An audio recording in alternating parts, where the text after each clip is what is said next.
Hey there, my name's Stevie Taylor. Welcome to episode 59 of the Gig Life Podcast.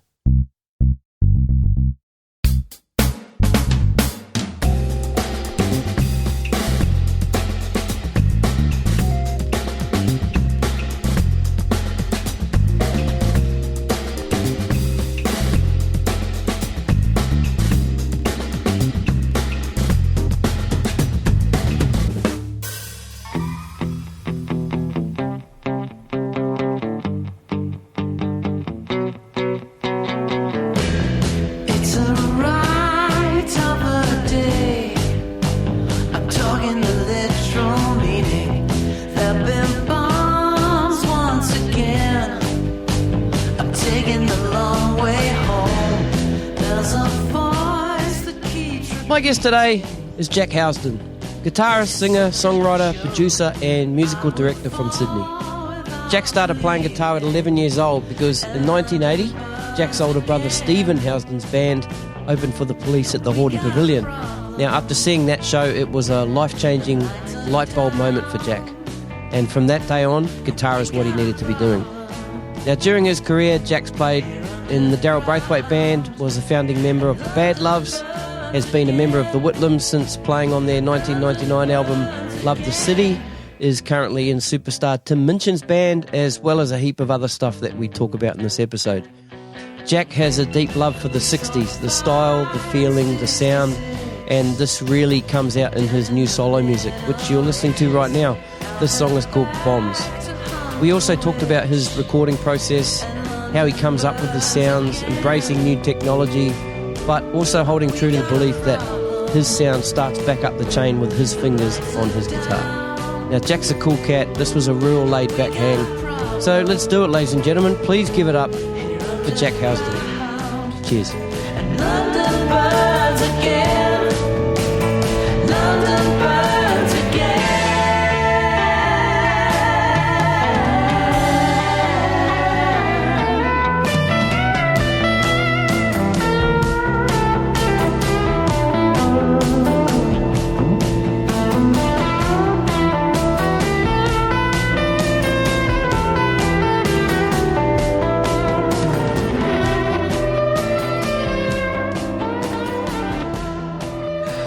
All right, I think we're rolling. Jak Housden, welcome to the Gig Life Podcast. Thank you, Stevie. It's a pleasure to be here.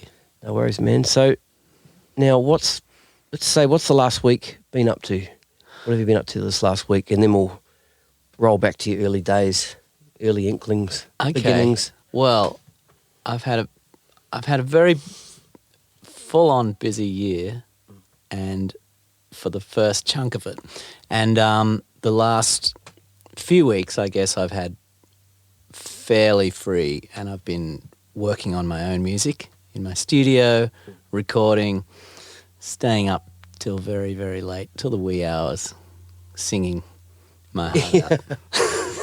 So I've been doing quite a bit of that, and now I've sort of drawn a little bit of a line in the sand where this week I've kind of got to knuckle down and do some other stuff. Yep. And beginning today, which was, so on the weekend, on Saturday night, I'm playing with Richard Clapton at the Enmore Theatre, and I've played with Richard quite a bit, but I haven't played with him with two guitar players before, and on this show we have two guitar players, the other one being Matt Smith. So, and you, when I turned up, you'd just been on the phone with him for an hour and a half. Yeah, we've been making this big map of mud map. Who's going to do what bits. Yeah. And, it was actually really good, though, because many of the songs that I kind of thought, okay, I'd love to do that, he's like, great, because that's the one that I, like, I don't feel as comfortable doing, so, yep. And vice versa. So yep. It's actually, I think it'd be really cool, because we're similar enough but different enough for it to have the two shades of colour. Yeah. That's cool. And next month you're heading overseas with Tim Minchin. Yeah, pretty soon. A couple of weeks. A couple of weeks. I right. guess it is. Yeah, it is. Like yeah. it really is like a couple of weeks. So that's like, that's quite a long run. Yeah, and so we'll talk a bit about that a bit later on. Yeah, Yeah. cool. All right, man. Let's wind back right to the beginnings. Now your parents are from England. England, yes. Yep, and they decided to move here. Yep. So let's talk a little bit about that. Before my time. Yeah, before your time. Yeah. Yeah. Yep. Yeah. So so my parents. So I've got a brother who's also plays guitar very, very well. Yep. And so they came out here in 1959, which is 10 years before I was born, and they wanted to escape the cold and come out here. And my parents also, my parents played music. My mum played the accordion and sang, and my dad sang, and in those days they used to play the xylophone as well, and they'd do like club shows, variety acts, variety shows, I guess you call them, club entertainment. So they came to Australia and first of all landed in Melbourne and hung there for a little while, then realised the club scene is where it's at in Sydney. So they got in the car, drove up here, and settled here. And I think they had some friends out where we live, and here we are. Yeah, right. As it goes. Right. So anyway, my parents got in the car. They drove to Sydney. Yep. And in the 60s, so this is 59, so in the 60s they would go doing lots of club shows and all that sort of stuff, and then my brother started playing guitar, I guess, around 60, 61, when the Shadows were big. Yep. Electric guitar, the new instrument. And so he would Hank play. Marvin? Yeah.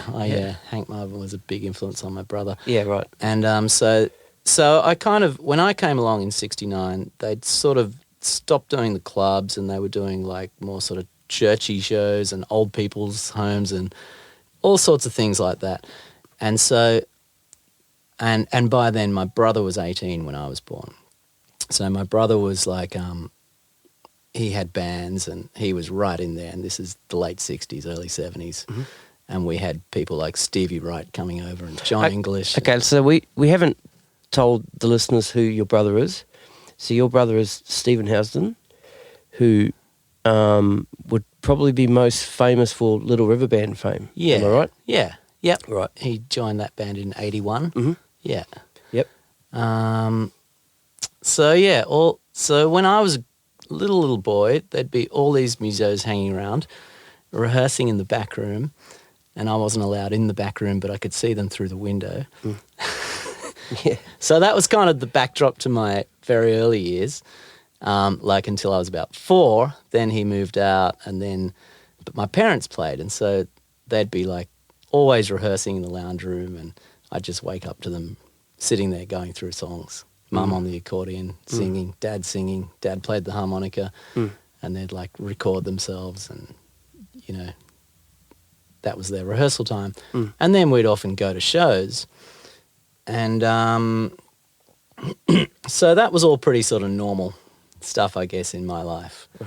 And it didn't seem to be normal for anyone else around me. There were no Was other...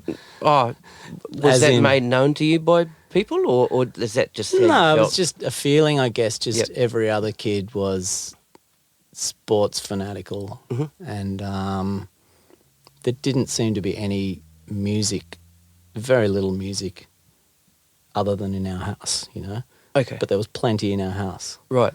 and I guess, and there was a while there where I sort of got really into my bikes, and I wasn't that interested in. I just didn't even think about playing an instrument until I was about like 9 or 10, and the first thing I remember that really happened was my brother took me to see the Who movie, The Kids Are All Right. Right.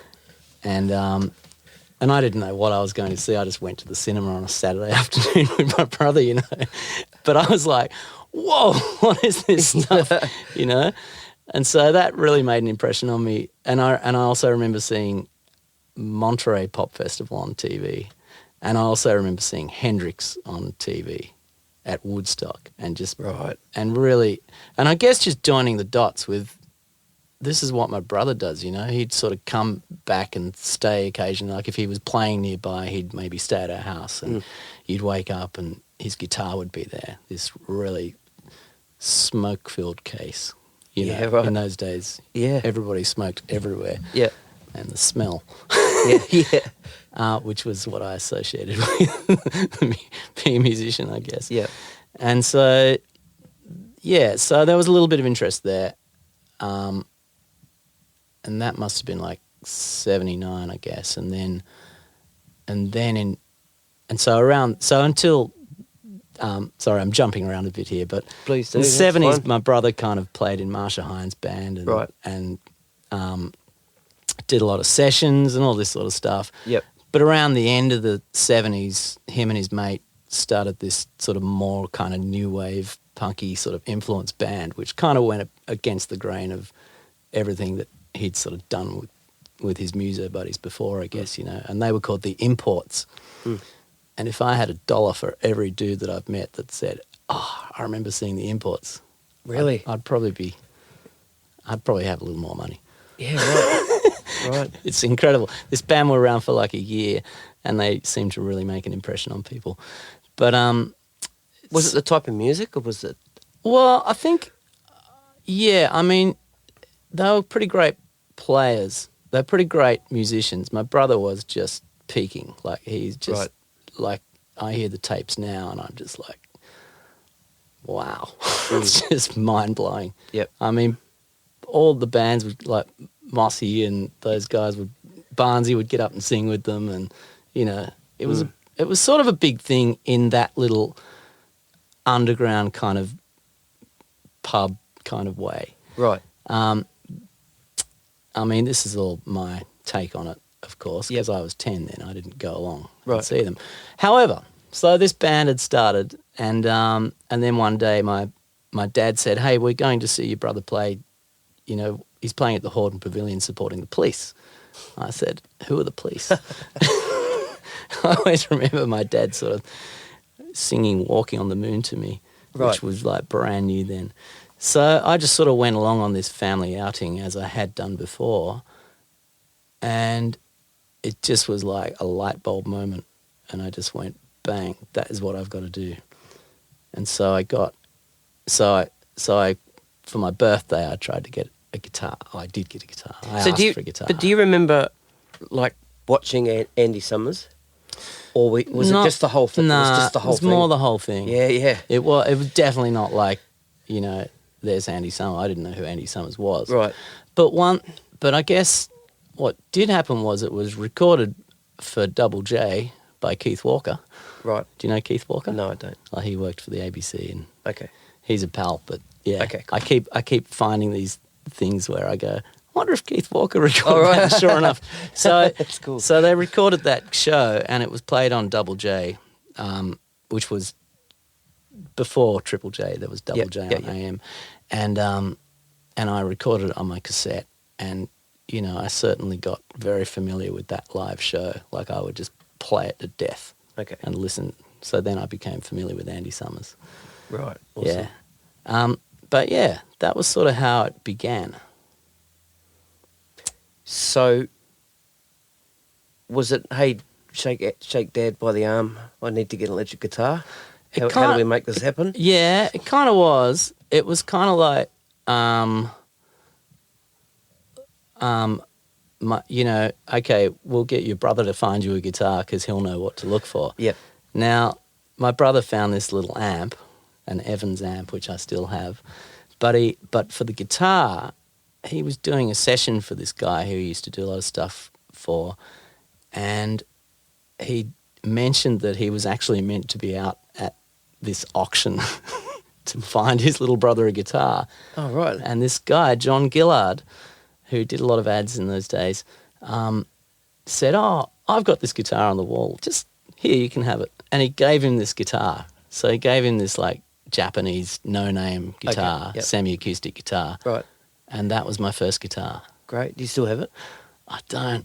I really would wish I did. Yep. It's one of those things where you have something and then you try and get the next thing and then the next thing, the next thing, and you've got to trade the first thing to get the next thing. But you can't keep everything. Yeah, that's it. Mm. So lessons straight away? Was your brother still around? Yeah. So, well, I mean, he was still in Sydney at that stage. Yep. And so I guess I would have started lessons pretty quickly because my brother didn't live here. We didn't see my brother all the time because he'd like live in town and you know he had his own thing going. Mm-hmm. But then he joined LRB the following year, early the following year. Right. And then went on tour to America for months and months, and then pretty much straight away moved to Melbourne. So my brother wasn't really sort of around, you know, giving me lessons. Okay. But when he'd visit, he'd give me the greatest little tips. Yep. And I think, you know, he'd say things like, he'd listen to me play and he'd go, work on your vibrato. And he'd say to me, you know, it's not about how you shake the neck, it's how your finger moves. And just little key things that, you know, really went into my head. Okay, work on my vibrato and it's moving my finger and not my, you know, don't shake the neck about it. It's nothing to do with the neck. It's where the string's going. Right. And all those little tiny things, like he would tell me lots of little things like that, just now and again, every 6 months or whatever it was. And that helped greatly, I think. Right. And I guess having a brother who played the way he does and was out there doing what he did, it was kind of like, it seemed attainable somehow to be able to kind of... Well, if your brother's doing it. Yeah, if he's doing it, well, I should be able to do it. Yep. But, you know, it was pretty high benchmark he set. Like, I had all these tapes of the imports. And, you know, it was really like, it's inspiring now. It's just amazing, the playing on it, yeah. Can I quickly tell you the story of how I first heard of your brother? Mm-hmm. Now, do you know the Ryland family? Billy Ryland, bass player? Joella? Yeah, well, they used to come here I thought they would. when I was a little baby. Yeah, Joella and I, we're same age within a couple of days. So you know Joella? Yeah. My dad and Bill grew up together on the same street. They were neighbours. Is that right? Yeah, in Taito in New Zealand. Wow. Yeah, and I don't know if you have ever met Bill's younger brother, Matt. I don't know if I've he met might have Matt, come over. yeah. Yeah. Anyway, so I knew Matt before Bill in New Zealand. Yeah.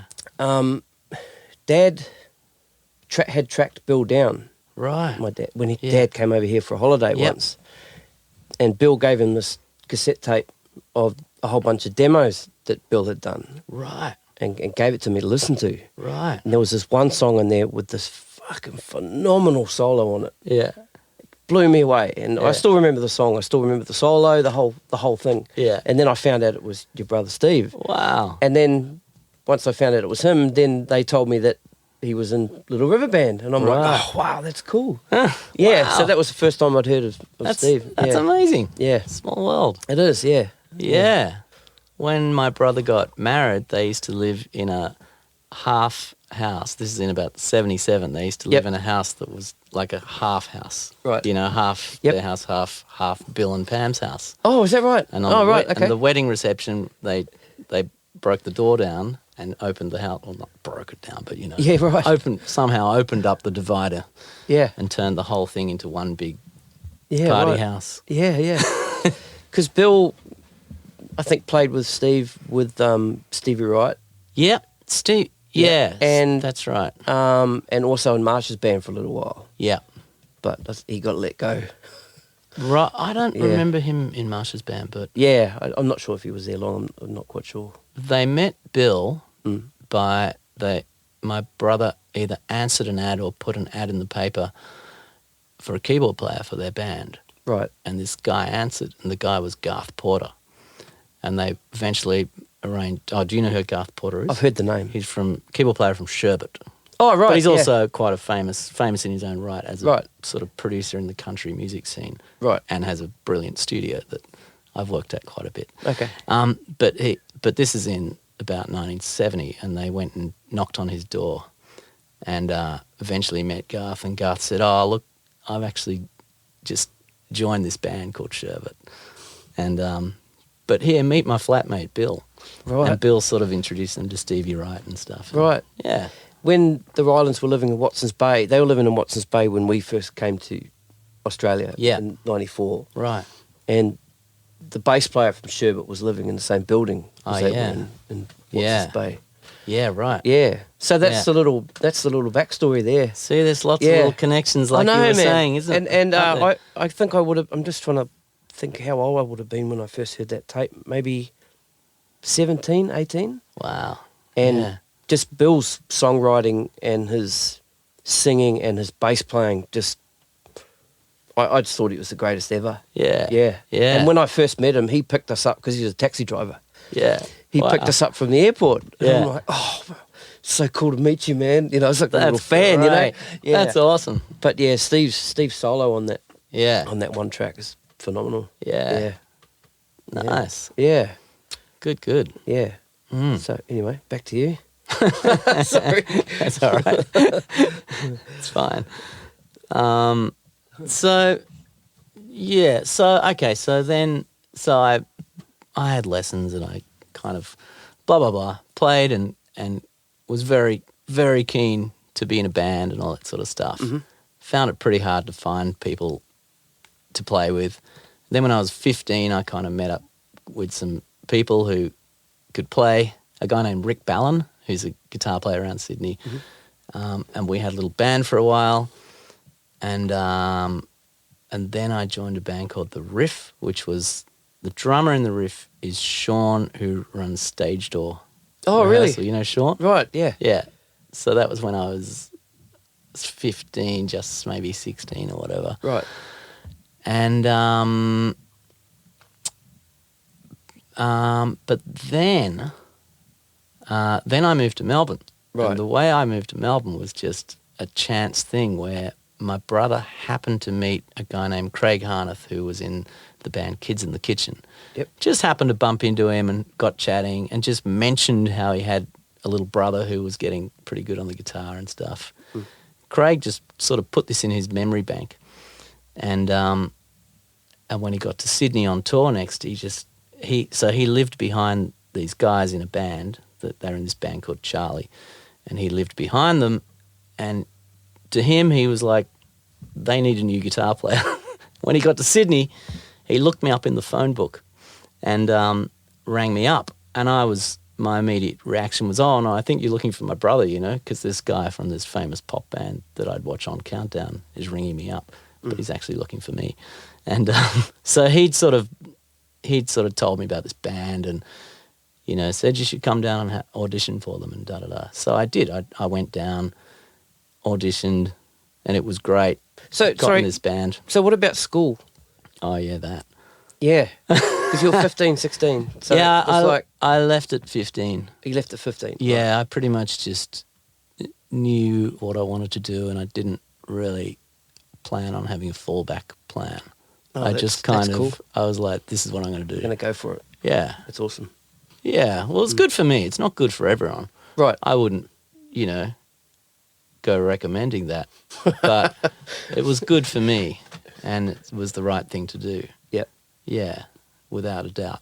Awesome. Yeah. Mm. So I guess I'd been out of school about 9 months and then my brother and his family lived in Melbourne, so I just thought, well, I'll go down and hang there for a while and see how I go with this band. And so the band was really cool. Mm. The band, the singer was Adam Thompson, who later became famous for being Chocolate Starfish. Yep. Yeah, and who I'm still friends with. Cool. And the drummer... Has he still got the hair? he's With got no hair. Yeah, but he had the I think he had some hair. all the little tuft sticking out Yeah, the he back. doesn't have this tuft. Oh, okay. But when I met him, he had hair. Yeah, right. We all had lots of hair. And the drummer was John Corniola, who you probably know of. Do you know I of? know of Frank Yeah. and, well, and John's... Damien, so I'm not Right. sure where John... Is he another brother? John's Frank's brother. And, Right. and John has played in Daryl Braithwaite's band since I started playing with Daryl, which we haven't really got to yet. Yeah, we'll get there, yep. But, yeah, so John's a brilliant drummer and, you know, it was a great band to join at that age because they could play well and they were really dedicated to... Right. How old were those guys? They're a bit older. John's about 3 years older than me, I think. So I was I was 16, he was probably 19. Okay. And the other guys were sort of early 20s, and I think the keyboard player was 28, I think. Mm-hmm. Yeah. And, yeah, it was very contemporary 80s. That's what I was very into then. It was very like, there was a lot of sequences. Right. And my guitar style was quite different, I guess, to what people probably know me for now. Mm-hmm. You know, it was a lot more, well, I hadn't found my thing yet, I would say. Yep. Yeah. I don't think many people have at that age. Yeah. You know? No, of course not. Yeah. But, yeah, anyway, that was the beginning of my Melbourne days. Mm-hmm. And so that went on for about a year and a half, I guess. Mm-hmm. It's like the longest year and a half in my life, though. Like Why's that? Because so much happened, and I think when you're that age and you're evolving so quickly and so many new things are going on, it's just like a big part of my life in my mind. Okay. That's what I mean. Understand. That's all I mean. Like, I mean, get that. I mean, like, you know, a year and a half now is like you open a file on your computer and you go, what? It's been 2 years since I opened that. Yeah. And it just seems like a flash. I gotcha. Yeah. So, so that went on till about 87, and then I got asked to be in a Daryl Braithwaite film clip. Daryl Braithwaite had been famous in Sherbet, but it had been quite a lot of years since he was, since he'd made records, and this was like his First solo thing, was it? Yeah, it wasn't his first solo album, but it was Right. like his, I guess you'd say, big comeback album. Okay. It's a funny term, that. It's Right. not a term that I use a lot. Right. But it kind of was. It was like a completely whole new image for him and blah, blah, blah. So through a manager that kind of knew us in the band that I was in. The band was called Show of Hands, by the way. I think I said Charlie before. Yep. It was Charlie when I joined, and then we changed the name to Show of Hands. So a manager that knew those guys had remembered me, and he asked me to be in this clip, and that turned into a couple of years of playing with Daryl. So was that first clip, was that one summer? No, the first clip was As the Days Go By. Days Go By, right. And okay. we ended up doing another clip for that as well. There's 2 clips for that. Oh, right, okay. Yeah. Yep. And the second one and the one summer clip were done about a year down the track. Right. Yeah. So how did that gig come about? Like, Well, it came about in a strange way, in that I got asked to be in this film clip, and then so how did that come about then? that came about because this manager of right. Daryl Gotcha. had sort of known of me through Show of Hands. Oh, right. He'd like had some meetings with us and stuff. And Right, He okay. just remembered me. Right. So And was he going for a look, was he? Perhaps, yeah, probably just some young guys, you know, Right. because I was young then. Yeah, I was yeah. 18. Yeah. And so he got me. He asked me to be in the clip. Right. Then he said to me, "We're going to put together an audition band, and the audition band is going to learn all the songs, or learn a bunch of songs, and then one by one, each member will step out, each player will step out, and we'll actually audition the real players that we want to get in the band." So that was the process.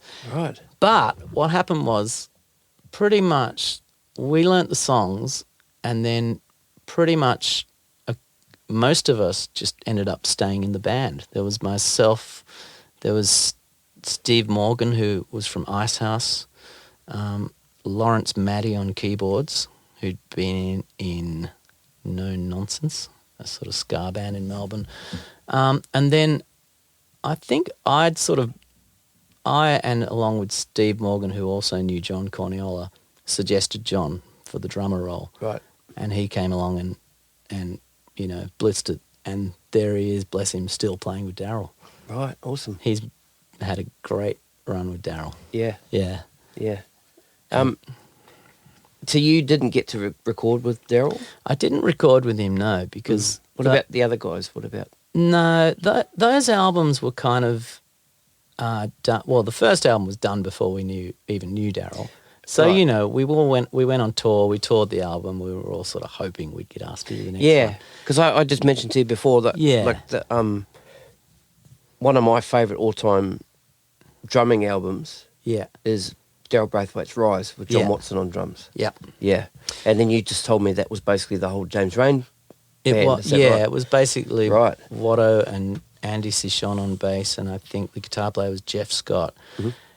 And the producer of those Daryl albums, I think it was James's brother-in-law.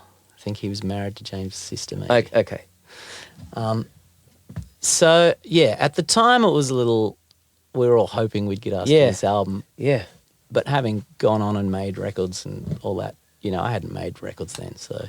Okay. You know. So they wanted So the tried and true type. Well, having sort of done that now, I kind of get it. Like the producer just goes, these are my guys. Sure. And I know how to communicate with them and I know they can deliver. Mm. And that's a pretty important thing if you're producing a record, Yep. You don't, you're taking a risk by getting the unknowns. Mm. Because, it's one thing to be able to play on stage and it's another thing to be able to play in the studio. Of course. Yeah. Of course. Yeah. So when did the Daryl thing wrap up? Was it a graduation, gradually, Well... or did once the Rise album came out? Did you guys tour the Rise album? No, I Okay. didn't. Okay. So the sidebar of this story is that at that first video clip, I met Michael Spivey, who would become the singer in the Badloves. Mm-hmm. And Michael sort of toured the other guitar role. So Michael toured with Daryl a bit as well. Mm-hmm. Him and Chuck Hargraves, who'd been in the Uncanny X-Men, were both toured with, as swapping here and there, Right. for that couple of year period. Yep. But Michael was a songwriter and a singer, and he knew that that's what he wanted to do. He didn't want to be a guitar player in a band as such, and his time with Daryl was sort of, I guess, as mine was really. It was sort of like, we'll go and do it for a while and have a bit of fun, experience the world, See what happens. as a touring musician, Yep. And so I'd met Michael that day and gotten to know him. And then during that time, he was kind of writing his songs and demoing and all this sort of stuff.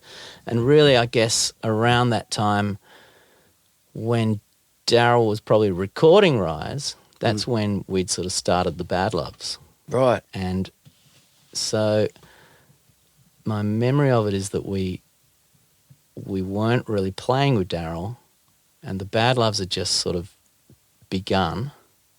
Like we were rehearsing in this shed for quite a few months, and then eventually did a gig. Mm. And this is like 1990. And then Daryl's album came out probably late, toward the end of 1990. Mm-hmm. And we did the record launch. When I say we, I did the record launch with his band. Yep. And that was kind of the last thing that I did. I think I don't know how it came about that I didn't tour, but I know that I kind of sort of chose not to tour because I knew that I wanted more than to just be a touring guitar player, and I was really enjoying this whole thing with the Badloves. Right. Because along the way here, I know before I said I was a very sort of contemporary 80s guitarist. Mm-hmm. But during my time with Daryl, I'd really discovered a lot of older records and just been completely seduced by the 60s, Hendrix. And I'd always sort of had a little foot in that area. Mm-hmm. I'd been really into the Beatles, always. But it was kind of like the Beatles are in their own universe in a way. Yep. You know what I mean? Yep. Like kids now love the Beatles, but that doesn't mean they love 60s music. They Yeah. just know the Beatles because I understand. Yep. yeah. So when I went on tour to Europe and I bought a CD player, first CD player, and I'd buy these CDs, and I bought Axis Boulder's Love, and that just like blew my mind, changed my life. Mm. And I just got fascinated by how different it all sounded, how the productions, sounded so different to what we were doing then in the 80s with music, where everything was so metronomic and precise. And, Yep. you know, and it really sort of, yeah, I just reinvented myself, I guess. And so this ties in because the Badloves are obviously, for anyone that may be listening that knows of the Badloves, would know that they were a pretty earthy sounding band in a time where music wasn't necessarily like that. Music on the radio wasn't like that. Yep. And I guess Michael was very into older music, particularly sort of soul music and all that sort of stuff. And so it all fed in with my fascination with this older music. Right. Meeting him and him sort of being into that and turning me onto things. And, Yep. you know, it all sort of tied in. And the idea of going on tour playing contemporary 80s pop music as a guitar player kind of, you know, I was 20 then and I knew that I wanted to do something else. Mm-hmm. But I'm very fond of my time playing with Daryl. Yeah. And I love bumping into him, and that's cool. I got on stage with him a couple of months ago and it was really cool. Oh, great. Where was that? At, I think Wagga. Yeah, right. Had a big sort of show that I was part of, yeah. Yeah. That's really cool. Yeah. Now, when you first heard that Transformation album, right, what did you do at that point to go about seeking that sound? Did you have? Did you think as a guitar player? As a guitar player, yeah. Did you think you had the gear to be able to pull that off, or did you go, oh no, I'm going to have to go and buy some stuff? Yeah, I basically trashed everything I had. I trashed my whole concept. I had this. Yeah, right. Okay. I had like rack gear, and it was all MIDI together. Right. And I'd go. I mean, you know, it's common now, but it probably wasn't that common then. But it'd be like, this bank is this song, and these are the sounds for this part, and I just started rethinking it, like, you know, the sound of the guitar. At that point, I'd still was like, I would play with the guitar volume on full all the time because just rely on your patches sort of, and change all that stuff. And then I started thinking about it and thinking, but they didn't do that in those days, and how did they do it? And then, you know, they used this thing called dynamics or something. See, it was. It's true. Yeah. So yeah, I kind of did. I kind of trashed all that stuff and I'd sort of started getting older stuff and exploring the possibilities and getting into tube gear, and I got for a while there I had a transistor amp and I went back to a tube amp, and then I started just using all this stuff and using the volume on my guitar and the tone on my guitar and all the different things, and trying to basically get the sound that I wanted without lots of stuff and with nothing programmed. Right. And just kind of think, how did people do it in those days? Right. And, you know, I've sort of since realised that if you listen to a lot of the live stuff, well, people didn't in a way. Like, they weren't really getting the same sounds that were in the studio. So it was all a bit of a compromise, but, you know. But, yeah, that is what I did. I was... this morning, actually, I sent your brother a message. Did you? Yesterday, yeah. Yeah. And said that I was talking to you and asked him if he had a bit of insight. And one thing he wrote... Yeah. Hang on, let me just find it here. And this is Rick, you were about 3 years old. Right. And Steve had a 2-track recorder. Yeah. And he used to bounce tracks and stuff. And he had this way of developing this tape echo sound. And he said that what they did with you one day is they gave you a microphone and headphones with this tape echo, and you just knocked this thing out. You were on this thing for ages. So I started thinking, with having that kind of sound in your head, maybe it's kind of starting to embed itself. So yeah, it's fascinating, eh? No, I think it is. What I think is, it's interesting that you mentioned that, and it makes me immediately think how at school in my head I'd be tapping my teeth together. Yep. My teeth together was the snare drum. Yep. Like from a really early age. Like I guess from hearing my brother rehearsing in the house so much, it was just like that. The rock beat was embedded, and so I think those things do. If you're exposed to that, it really does embed in your head. You know. Yeah. Interesting you'd say that. Yeah. It was interesting when I read that. Okay, so the Badloves. When did they start getting a bit of interest? Did you have to kind of shop it? Yeah. How did it kind of work? We kind of had these managers that were pretty into it. The sort of mentors, loose management arrangement situation. And we would write and we'd demo. And so around then I got myself 4-track, and I had kind of done demos when I was a teenager and written, but for some reason I just hadn't for a while, you know. But then when that band started, I was like, right, gotta write songs, you know.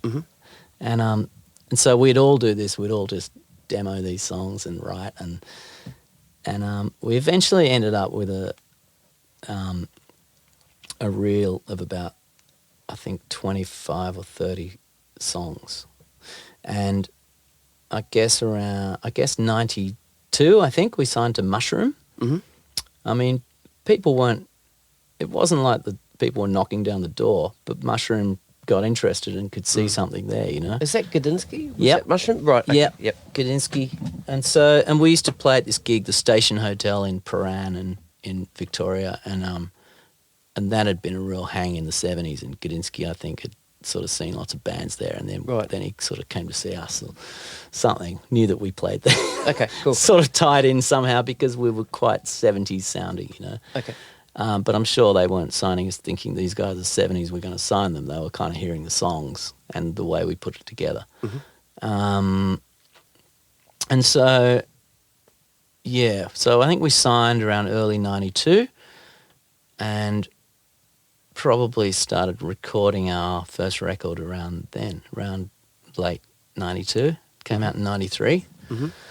And kept doing gigs, all that sort of stuff. We used to play at the SB Front Bar in Melbourne. Do you know the SB in Melbourne? No. It's a pretty famous gig in St Kilda. Right. It's just been all remodelled and it's very, very zhuzhy now. I've never been to Melbourne. Wow. Yeah. Really? Waiting for someone to invite me. Oh, man. Yeah. No, I'm just kidding. Ladies and gentlemen, folks of the pod world. No. Invite this man to Melbourne. No, there's lots of people I'd like to talk to down in Melbourne. Yeah. So, I'm going to get down there. Oh, you got to get down to Melbourne. It's a brilliant town. Yep. It's cold as shit. Yeah. I'm from New Zealand, man. It's not that cold. Yeah. Can't be that cold. No, it's cold. It's now, icy. the recording session for that first album. Now, I was listening to that album in the car on the way here. Oh, yeah. Were they tracked mostly live? Yeah, yeah, good chunk of it. I mean, it was all. So our thing was that we wanted it to be sort of old sounding. Yeah, I mean, I was really, a big mouthpiece for that. Okay. And we'd demo with people, and they just kind of. No one was really that into doing that idea, that style of recording, until we met Doug Roberts, who ended up recording it, and he was the guy that kind of went, yeah, I'd give it a go. And so we were serious about tracking it as live as possible. Yep. And not having massive drum sounds with massively compressed rooms and like that big we just certainly wanted not that little sneaky little 70s sounds, that's what we were into. Yep. And Doug really just went for it, and so I mean fairly live, but there's nothing on there that's just totally live. Yep. Except maybe the last track, maybe Spirit in the Sky, that's just a piano and vocal. Yeah. Yeah. I mean, that probably was the two of them just playing, but in terms of the band tracks, we tracked all the stuff live, and then we'd sort of add bits and occasionally replace some bits. Yeah. I told you when I first got here, when I first came to Australia in 94, end of 94, you guys are pretty big at that stage, all over the radio and Hey Hey It's Saturday, and Yeah. just So that's how I came to Yeah. know of the Badloves, and then your second album. Yeah. So did you tour worldwide? Well, when I say worldwide, did you go overseas? We did. Yep. We so we toured extensively in Australia, Yep. including a tour with Lenny Kravitz that was Oh, cool. pretty super. Yeah. I loved it. How's he? He was great. Yeah. Yeah, it was like right when he was making the third album had just come out. And, Right. You know, it was cool. It was Yeah. really good. Awesome. And then we did a tour of Europe, like, a chunk of Europe with supporting Jimmy Barnes. And that was really cool. And then three of us went back to Europe a little while later and did like a radio sort of tour, radio station tour. Yep. And then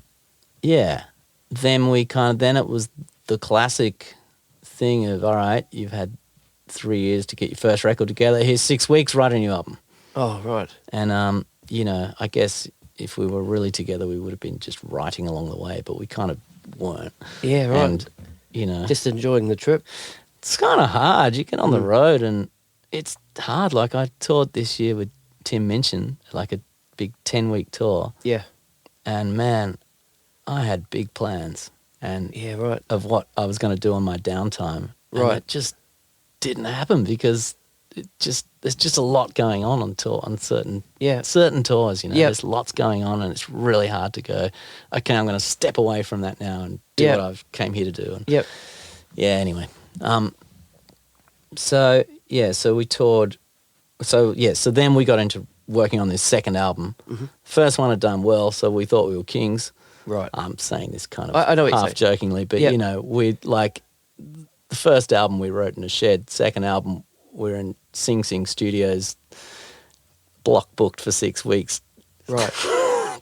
to sort of rehearse these songs that were half written. Right. And when I think back about that now, I just go, whoa, that's like just thousands of dollars spent Yeah. set up. It's so luxurious. Yeah, right. Can't imagine doing that now. But anyway, that's what we did. It didn't seem luxurious then. It just seemed the norm. Yeah. Were you going for that? Because there's definitely a change in the sound. Yeah, so I know Was that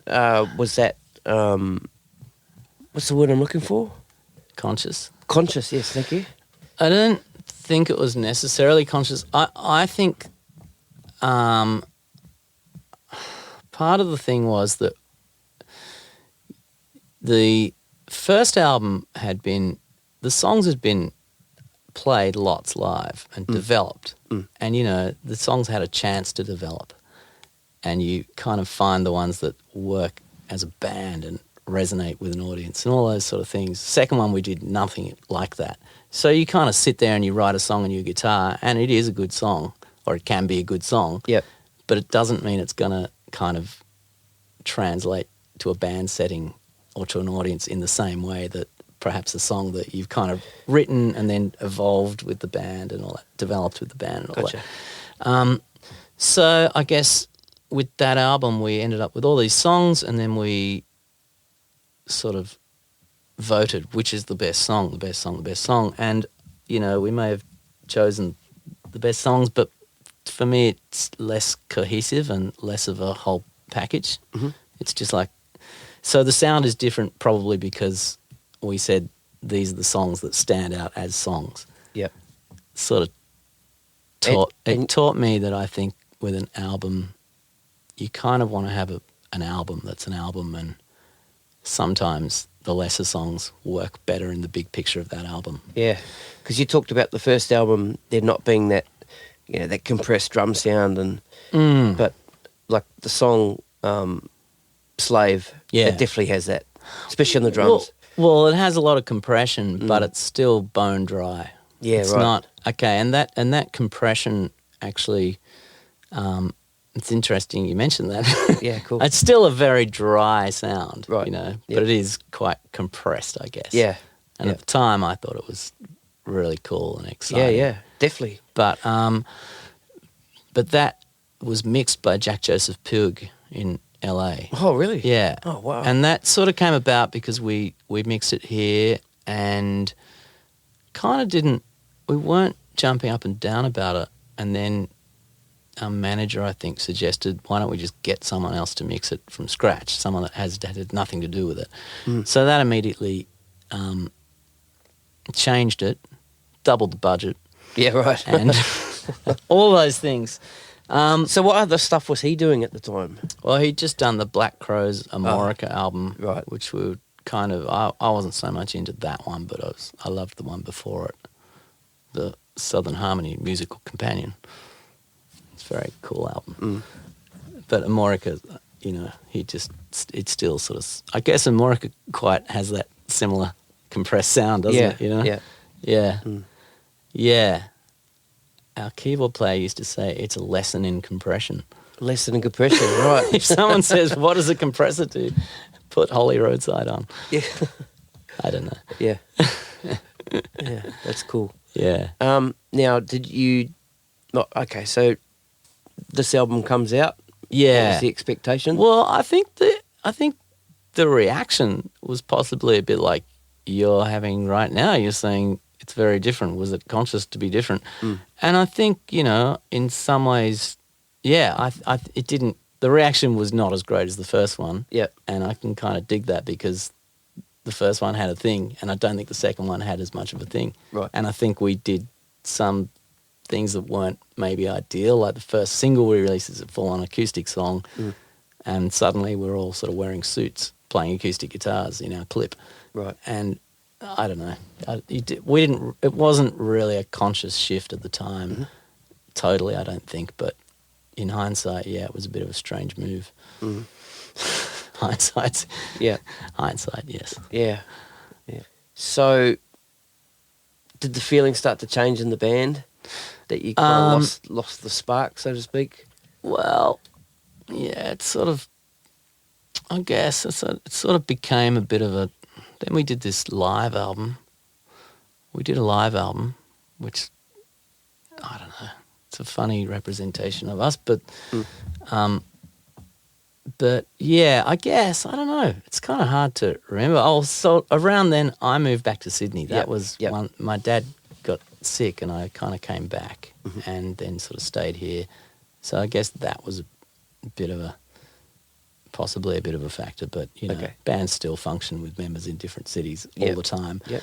But, yeah, I think the first thing that happened, I started then writing all these songs. Like, I got back to Sydney and I just started writing all these songs and they were nothing like the Badloves. Okay. At all. Right. And, yeah, and then I sort of decided I sort of wanted to do a record and all this sort of stuff. And then Michael, the singer, decided to do a record. And basically we were sort of, it was presented that Michael's going to do this record and we're going to take a year off. And that was essentially the end of the band. Okay. You know, we've reformed since then, but the wheels fell off, I think, you know? Yeah. When that happens, when you've got something up and running and you stop, everyone just goes off and does their own thing. Yeah. And you come back and you're like different people. Yeah, right. So that's kind of what happened. Yep. So back in Sydney, you're starting to play with some other people?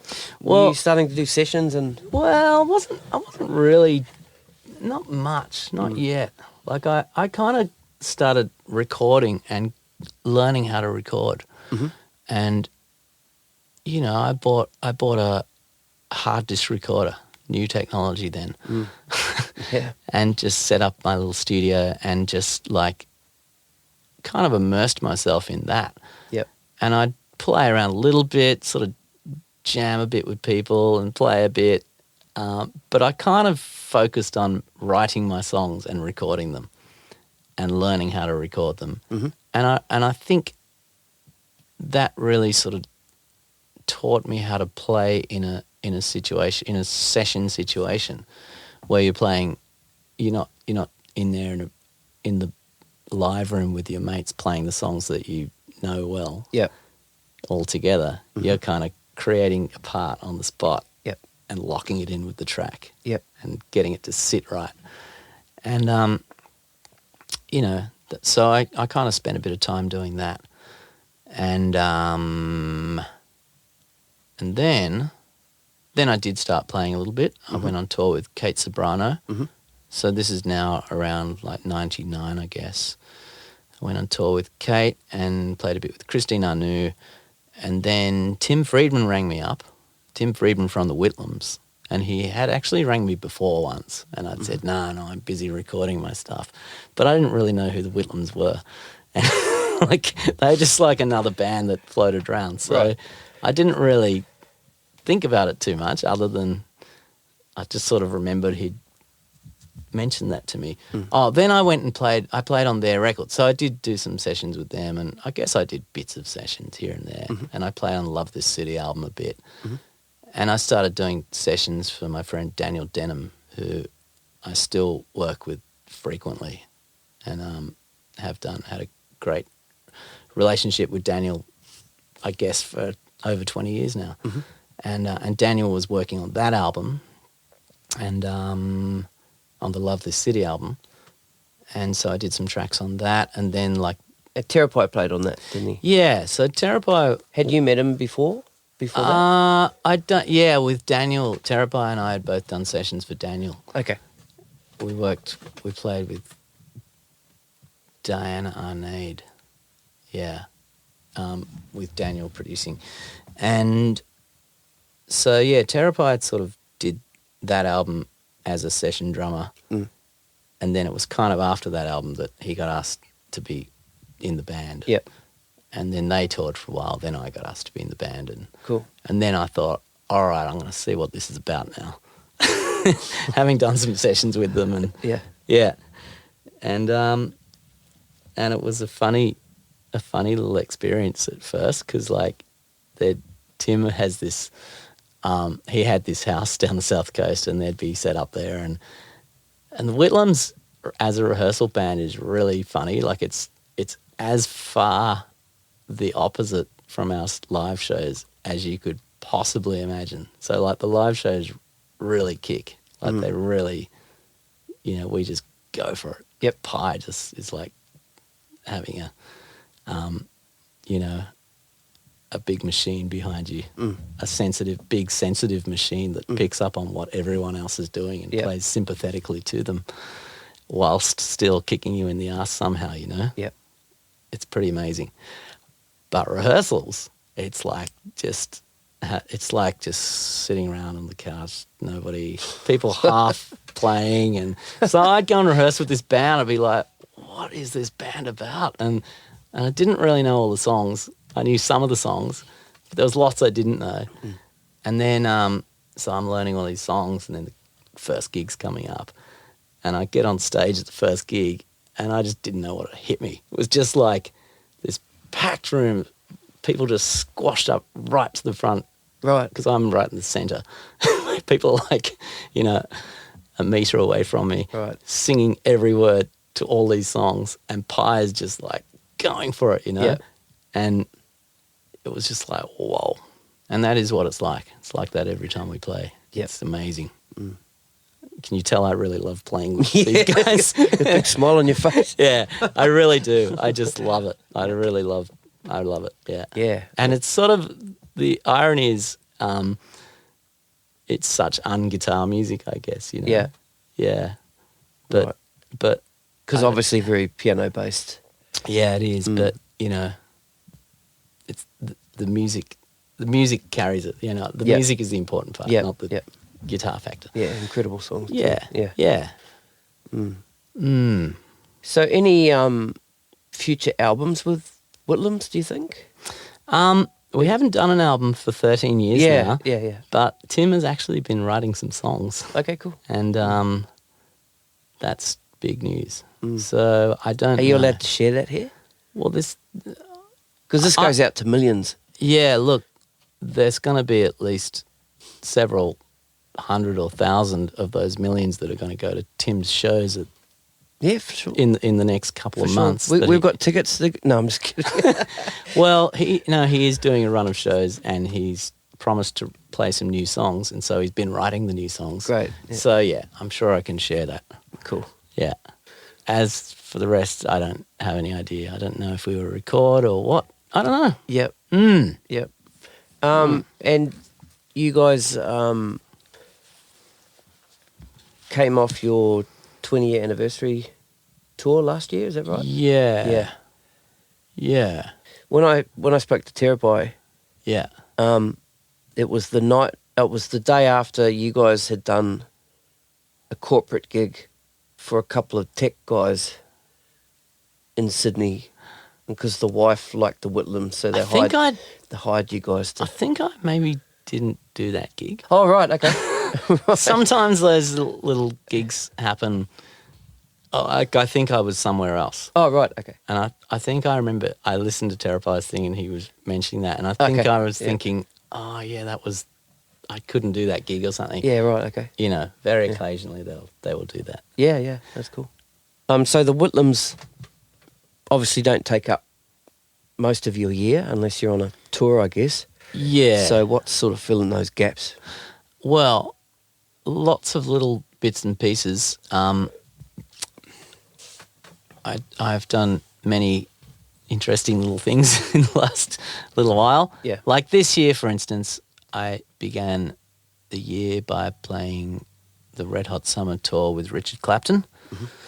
Then I went on tour with Tim Minchin for about 10 weeks, which involved rehearsals leading up to that, Right. etc.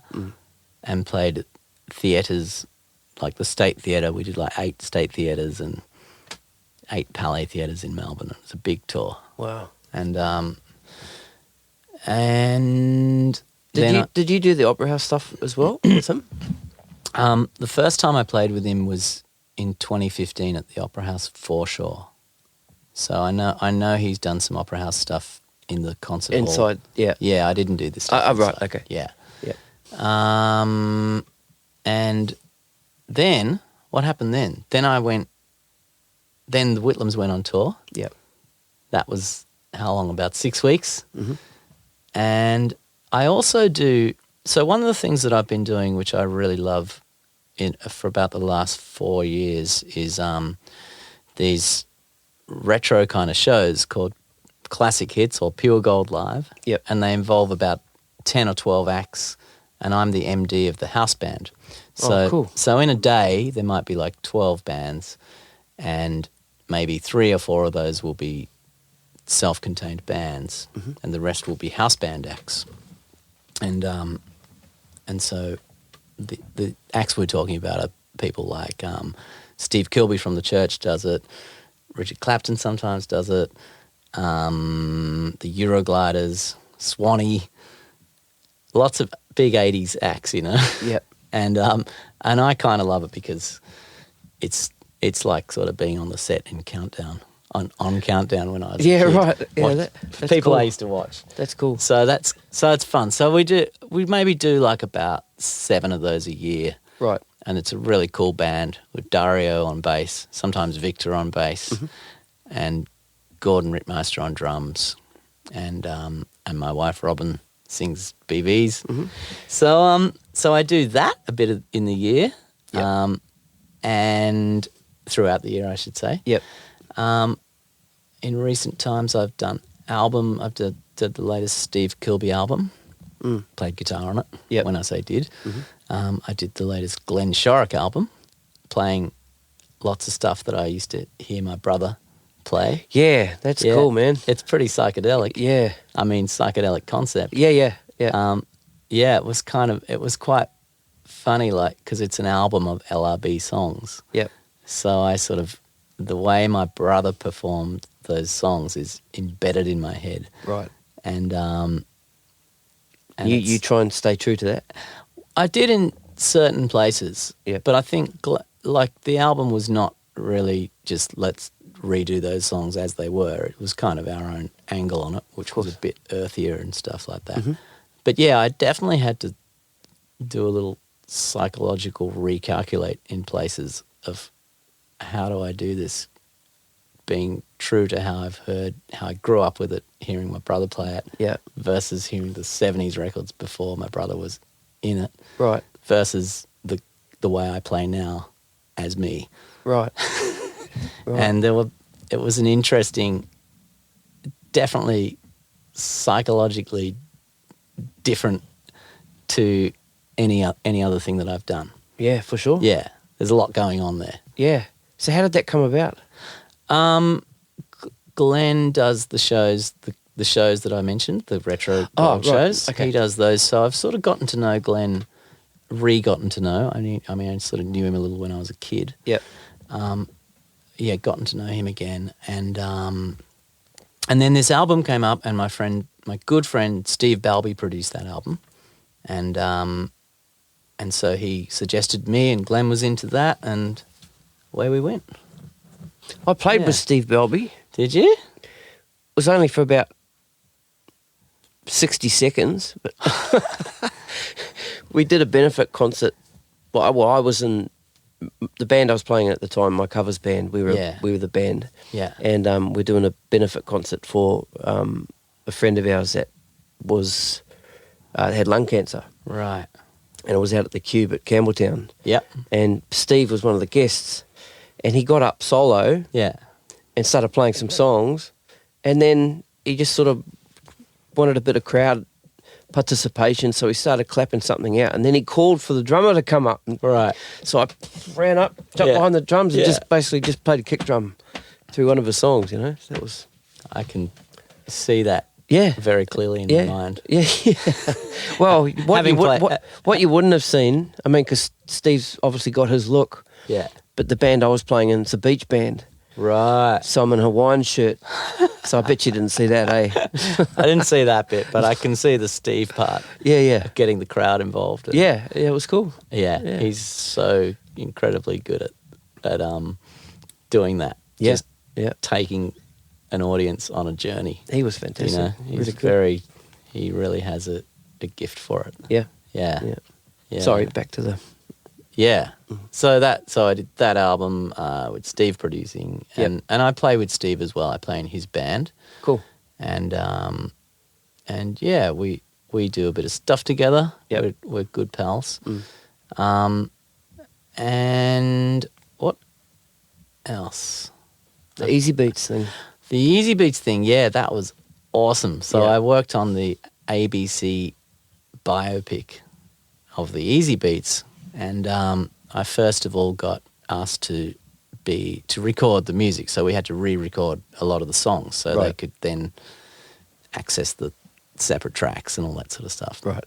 And so I did that with Wayne Connolly producing, and then they were looking for a tutor for the actors, and they asked Wayne, and Wayne suggested me, thankfully, and I loved it because that's great. So I'd get up at 6 a.m. and I'd pick 2 Easy Beat songs, and I'd just sit there trying to decipher the very intricate guitar parts from a mono mix and work out who was doing what, and watch YouTube and try and figure out where their fingers were and just get an angle on what to show these guys who... So the 2 guitar players could play guitar, but they're primarily actors. They're not guitar players, but they do play guitar. So, but the bass player, who I also tutored, he plays piano, but he'd never held a bass.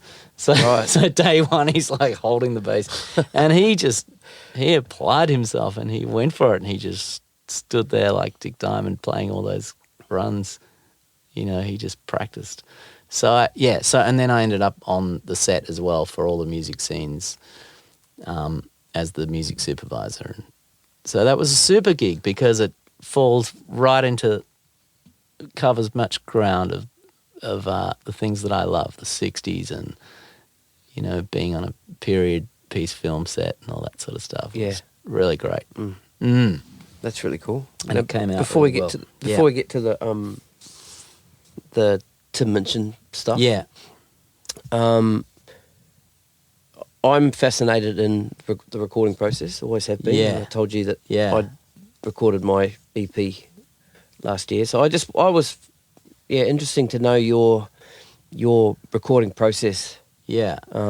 For myself?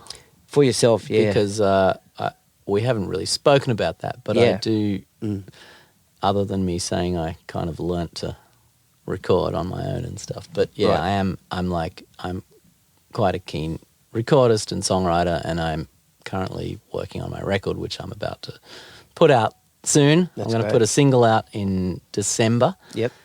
and do a launch in London. Oh, cool. Yeah. Awesome.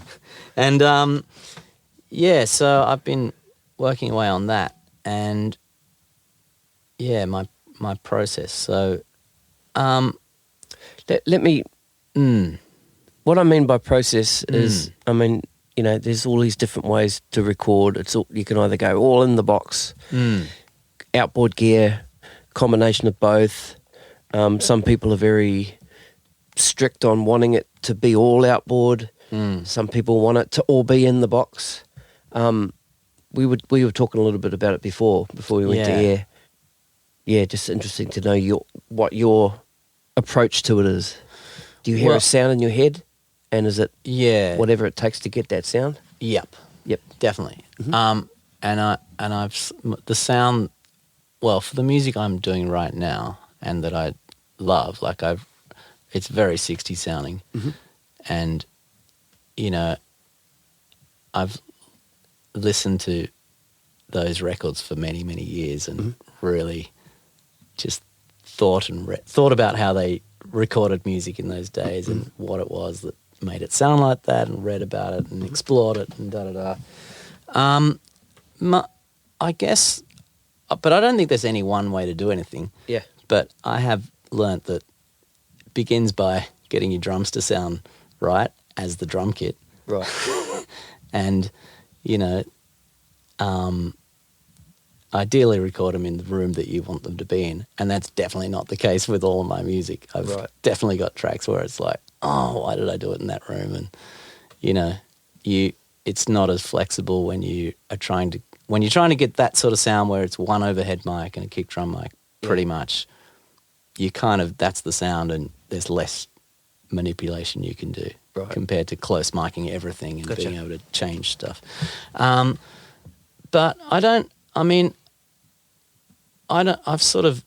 I have gone the route of analog tape machines, digital, desks, in the box, out the box, all these things. And when I began recording songs, you know, and I first bought a drum kit and all that, I just had an 8-track analog machine, and I'd sit there with that beside me and go bang, and then I'd bounce those tracks down to a stereo pair. And, but now I feel like that I've always been chasing a sound and have never been able to get it. But I feel like the technology has caught up to what I'm trying to do in a way. That's cool. So I use the technology. I use all the available technology, the plugins, all those things. Yep. And what I think is that it's so much about the end result comes from the person. So the way you play into things, the vision you have for something to sound, the way you want it to sound, it's kind of gonna have that, you know, that sound, because you're the guy driving, you're the guy pressing the buttons, moving the sliders, and all that sort of thing. Yep. And I feel like there's a lot of great technology now, and I'm not sort of really hung up on it being all analog and everything. I think that's sort of the icing on the cake. Yep. And in my experience, even if you've got that technology, it's a person that's driving it and what you do with all that stuff that makes it what it is. Yep. And yeah, I think that's the main thing, really. Sort of within reason. Yeah, okay. I know what you're saying. So, like, if I was playing my guitar through some crap plug-in as an amp with latency, right, and not really getting a great sound, that would be pretty shit. It would be. I would pretty never shit. do that, right? You wouldn't do it. Yeah. And but right now, like, I've always mic'd my amps. I mean, if you want to get really technical, I've always mic'd my amps. But now I've got this new UAD thing called the aux, which comes out of your speaker output, and it's an speaker emulator. And I'm sure there's going to be loads more of this stuff, but it's coming out soon. But you know, for me, it's brilliant because now I've been using that, and that's using new technology, but it's still all my gear right to that point. It's just that little speaker part that's different. Yeah. And just, there's no latency. It feels like you're playing through in a room with your amp in a room, and it's just brilliant. So, Right. so yeah, there's a little ad for UAD, for Universal to your millions of listeners. Yeah. But things like that are really, I think, like I would not want to split hairs over that and go, oh, it's not pure. Oh, okay. You know what I mean? That's what I was getting to. Because it's kind of like, for me, it's like the sound is going to come from my fingers and my imagination, and that's where it comes from. Awesome. Yeah. And, that is the tiniest final little piece of the puzzle. Are you still chasing guitar tones? Do you think you have your sound now? I think I do. I mean, I think what I think is that I don't get too hung up on it really. Like, I mean, I think the sound, again, it comes from the person. Yep. And I learnt this really early on from my brother. Yeah, cool. Inadvertently, by him trying out new gear and going, you've got to hear this, come over. And again, it's like it's the icing on the cake, but the sound is my brother playing. Yep. And it always sounds like my brother playing. And I think it's kind of the same with me. It sounds like the person, Yeah. So in terms of the tone, no, I don't really. I mean, I have kind of used on stage. I've essentially used the same guitars, amp. I use the cheapest guitar. Yeah, right. Like they just happen to be cheap, but they're good. Yeah. Yeah. And so, like at the same amp and the same tube pedal. My tube pedal is important to me, and maybe if I didn't have that, I don't know, I'd probably adapt to something else. But I'm used to that, and that's my sound really. The sound of me playing through that gear is me on stage. But for recording, I just use anything that I need for the song. Yeah.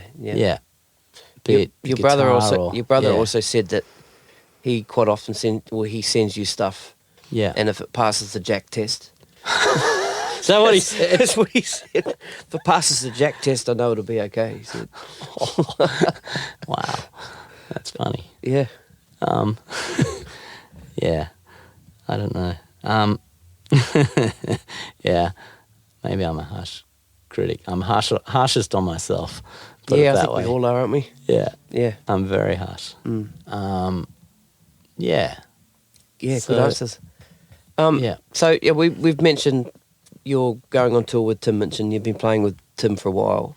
Yeah. Now, what's that like playing with a superstar like Tim Minchin? Because Well, it's like he's a pretty special dude, man. he's a special. Controversial as well. Well, I guess, but I just sort of see him as uber smart and really lovely, and Should I have said controversial then? you can. Geez, I don't think he'd mind you saying that. Cool. At all. But he's just insanely talented. Yeah. That's the thing. I mean, he's really good and he's a really lovely guy. And so it's a very fun experience. And how did that come about? Well, it came about through my friend Greg Weaver, who sadly passed away. Greg was the sound guy for Tim, and after our big tour that I mentioned, Greg actually passed away very sadly on the day we got home from the tour. Oh. And Greg was the Whitlams sound guy and tour manager. There's an Instagram post with him, isn't there? Yeah, there would be. Yeah. There's one from there's a Facebook one that I did, and there's lots of. There'd be lots. There's lots. Yeah. Because he was well loved. He's sitting on one side of the table and Pie's on one side, and I think you're... Oh yeah, I put one. Yeah. He's a well loved guy, and worked with the best. Right. Like he was Paul Kelly's guy and Okay. Boy and Bear, and just Anyway, so Greg actually recommended me the Tim's manager said, "Can you recommend a guitar player? Tim's coming out to do 2 shows at the Opera House. This is in 2015. Can you recommend someone?" And Greg recommended me, luckily. And yeah, it's been good. We got on well, and we have fun. Well, yeah, the 15 minutes clip's funny. You look like you're having fun. I was. It's a pretty funny clip. Yeah, it is. Funny. Yeah. But very Tim Minchin. Hey? Yeah. But yeah, he makes people feel at ease. You know, he's right. He's just a very natural person. And if that makes sense. Natural but insanely smart. Yep. And insanely quick. And all those things, and talented as a musician and a writer and all that stuff. And we've been recording an album actually in the last year too. Oh, cool. Very good. Yeah. And I'm about to go to London with him, to England, Scotland. Right. And do a big tour for 6 weeks that's completely sold out. Fantastic. Yeah, I know. It's nuts. Playing what venues? What type of venues? Well, big theatres. I mean, right. I mean, like that. I know that one is the Hammersmith Odeon, but it's not called the Hammersmith Odeon anymore, which is famous. The famous venue where David Bowie said, "This is not only the final show of our tour, but this is the final show ever of Ziggy." Oh, right. Something to that effect. Right. And kind of broke up the Ziggy band on stage. Hammersmith Odeon 73. Right. Yeah, that's awesome. Yeah, but venues like that, the Manchester Apollo, I think, as well. Manchester Apollo, they're just sort of the ones off the top of my head that I kind of have recognised as gigs. Right. The one in Liverpool where the Beatles played the variety show in 62. Oh, wow. Yeah. Sort of old, I guess, classic old rooms, a lot of them. Yeah. That's really cool. Really exciting. It is. So you'll be over there, like you just mentioned before, with your album coming out. Will you be there for that? Well, I'm gonna just release a single, basically, a warm-up single. Yep. And I just had the idea of, I'm there. Why don't I just do a little launch gig? You know? Yeah, cool. So, sort of in the process of putting it together. And have you got a venue for that? I don't think yet. Okay. It's coming. Yeah, I'm actually doing this with my nephews who live there, and they have a band called they have a band called Gentlemen, and so I put it to them, let's do a double bill, Gentlemen and Jack, and and they can kind of play with me, and you know, we'll share it around a bit. That's great, man. Yeah. So yeah. What about next year? Well, next year I will put my album out. Yep. Which is going to be called Memorex Cacophony. And next year there's what else? There's other stuff going on. There's a Tim Minchin tour, a shorter Tim Minchin tour, maybe a month. And there is a Steve Balby thing going on. Cool. Yeah, which is going to be interesting. And also I'll be doing the Big Red Bash again, which I did this year. Now that's like the retro show over 4 days. Right. So we did that this year. Is this where you played the 100 songs with heaps of different... Yeah, cool. Yeah. So that was pretty fun. Yeah. So I'm sure there's more. There's other things and I can't think of them, but that's kind of all right. Say that for it'll unfold. We'll say that for the next episode. Yeah. The Jack Part 2. Yeah. Yeah. Well, Jak Housden, thanks so much for sitting here with me today. It's a pleasure. It's cool to meet you and hang out and heard a lot about you before I met you. Oh. Yep. Cool. Yep. Mostly good. I hope. Mostly good. No. Yeah, no. You got a cool vibe, man. I can't wait to hear your new music. Cool. And I wish you all the best on your remaining of this year, your tour with Tim and all that stuff you've got coming up next year. And thank you. Great stuff. Yeah, cheers. No worries. Nice to hang. Cheers, Jack. Yeah. Thanks, brother. Thank you. See you, man. See you.